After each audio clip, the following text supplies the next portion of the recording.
To kick off our main topic this week, we wanted to give a full breakdown of the Inveniam Data 3.0 Summit. This is an event that they held in Coral Gables, in the Grove, specifically at the Ritz, where they invited all of the different banks, all of their different traditional issuers, as well as us, to come by and check out what's going on. And we really thought that this was an important topic because of the fact that Inveniam's doing some really great things in connecting the traditional financial infrastructure into the blockchain environment that we're building. And this is something that we've talked about quite a bit. Fortunately, they invited me on a few different panels. We had these conversations at length.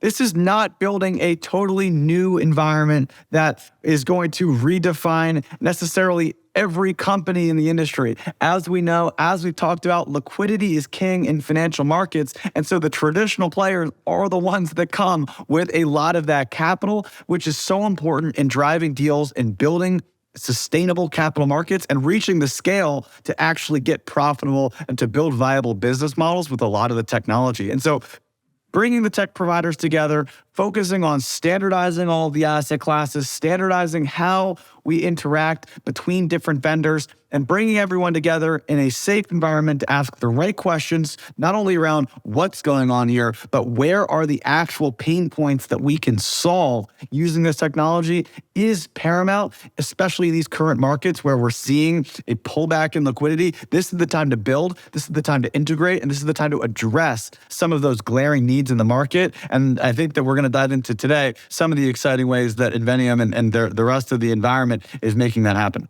Yeah, no, I think it was an absolutely amazing event. The fact is that whether it was the sizzle of security tokens kind of not taking hold in the early years, or whether it was crypto markets going down, whatever it may be, or maybe even COVID, the events around dedicated security tokens are not happening that much. So Inveniam is one of those companies that has been doing that. And this year, I got to say, it was an even better result over last year, specifically because I saw issuers, specifically real estate developers, fund-to-fund investors, fund admins. We had hedge funds, top investment banks, big banks in general, and even developers, CTOs, and some of the crypto community. I even saw a Bitcoin maxi, Kyle, so that brings the whole ecosystem together. We saw speakers from Coinbase, from Anchorage, from Bain. Mayor Suarez spoke, so we got to fanboy out a little bit. Absolutely excited. We're in Miami. And as I mentioned, some major banks and traditional players that work with Inveniam, right? Like Oasis Pro and Onera and many others. Yeah, and bringing in BlackRock and some of the larger asset managers, really talking about what's going on from their perspective. I had some great panels with traditional REIT issuers talking about the opportunities there that they see and how these markets are not always equal and not always great opportunities, especially in private REITs, private funds, a lot of these types of things that are what's actually being the honeypot for capital these days, and yet it's not as efficient as it can be. A lot of times because, especially when we're talking about real estate, which is one of those asset classes that's not only so large, but it's also so old in the processes at which they do it, closing times are something that takes forever, right? 45, 90 days for valuations and closing. Why? Because all the valuation metrics are on PDFs and on faxes and weird email chains, and there's no way to standardize all the information that we're building here. And so creating pipelines and processes to do these things in a quicker process, not only for the capital flows,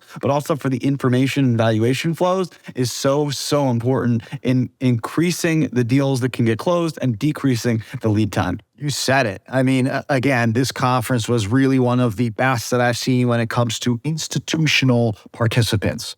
And it was very clear where they see their value in this whole industry, which is one, the data, that having that security, that provenance, that ability to rely on that standardized information to be used across the life cycle of the security and the assets. That's, of course, something that they're interested in. We've been guessing it all along, but it's absolutely the case. They've been working on this. They're super excited across the industry. And that's what led to a lot of the questions being asked around, permissioned blockchains, the use of public blockchains. Richard Walker from Bain and Co., he actually said in his speech that he believes that at the end of the day, all roads will lead to a public blockchain. But that's not what we're seeing with Goldman Sachs and JP Morgan. Some of these walled gardens that they're making, some of the private blockchains like Corda that are being used out there. That's one of the main questions that banks are trying to figure out. How does that affect their technical strategy, their business strategy, their overall benefits in this? Also leading into, of course, with different blockchains, you've got interoperability problems. Are bridges a Band-Aid? Are they not good enough? True interoperability necessary between? Can we use wrapped tokens? Can we burn and mint?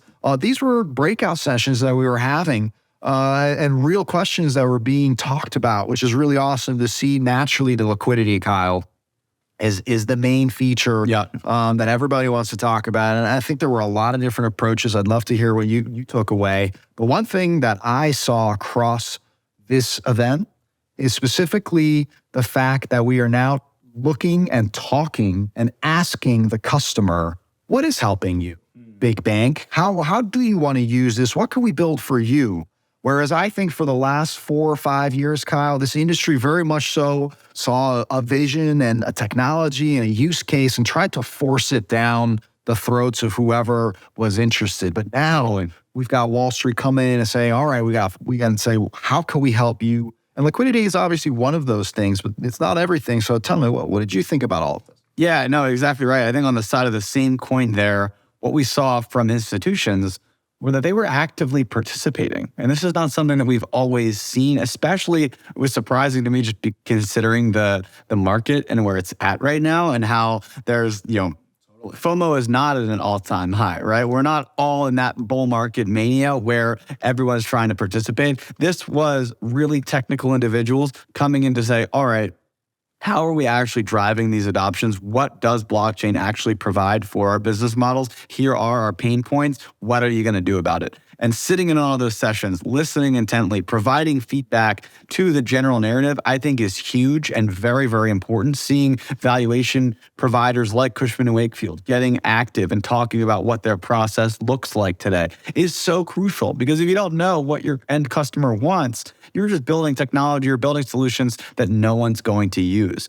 On your side of liquidity, I do think there's this interesting rhetoric that continues to pop up in these circles that doesn't go away, which is maybe trading, while it's valuable and is sound and it sounds great, and if it happens, awesome, that may not be the number one source of liquidity. We may see some sort of collateralized lending that can be improved by having a much more streamlined data set and valuation metrics and processes for evaluating what the worth of an underlying asset is. And so seeing how collateralization may actually be an interesting liquidity mechanic is something that I think we're going to continue to see developed in a lot of these circles. Sec lending is definitely a hot topic. We saw in my panel for breaking the mechanics of distribution out. We saw that there was an interest around the traditional players like the investment banks, the ones who control it today. The new players like we see with Oasis Pro and Onera over there and Accrue and many others. But then also, of course, they were saying a new bucket of the asset managers out there, the RIAs, the ones who actually have a whole client base that will start to buy up security token products and offer them to their clients. So definitely also very interesting. But honestly, Kyle, I walked away not even thinking about the bear market with an all-time optimism for this industry because of the value of these sessions, the room that was put together. I can tell everybody who was there was like a kid in a candy shop that was learning. They were like, wow, we can do this and we can do that. And there's all these other opportunities, but we have to think a lot of this through. So it was a lot of focus around community, collaboration, figuring out these things. We support all of that, which is, I think, why we were so thrilled about this summit, Kyle. Absolutely right. Hope they continue to do great work like that. Check out Inveniam if you are familiar with them. Major shout out to Pat O'Meara, CEO. He does an amazing job, great guy. And Sam Grossman and many of the other individuals from their team. There's so many that were there. I'm sorry if I don't include all of you, but I'm so impressed with the entire Inveniam team and what they've been able to put together. Thanks for the invite. We had a great time. And with that, let's